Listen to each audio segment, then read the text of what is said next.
Well, just as a funeral was held this morning for a 10-year-old boy, the man accused in connection with his tragic death was back before a judge in Cheektowaga Town Court. Channel 2's Ron Plants was at that court this morning and joins us now with more on this case from the Information Center. Ron?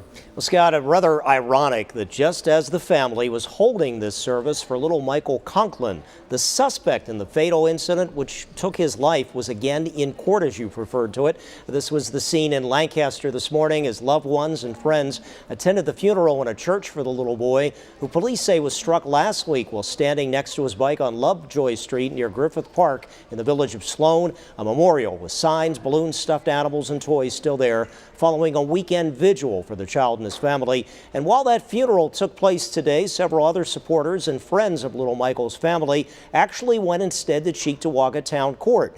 They didn't want to comment on camera, but did say they were there to show a symbolic representation of the family for that felony hearing for 37-year-old Kevin Mendola. He was bound over for the grand jury as he faces the charges of criminally negligent homicide and leaving the scene of a fatal incident. Prosecutors say Mendola actually struck the child when he backed up and then when he pulled forward. They say he did stop and got out to check the child, but then drove off until police pulled him over. Mendola's attorney did make a brief statement to us. First and most importantly, the death of this child is an absolute tragedy. My client is devastated and heartbroken.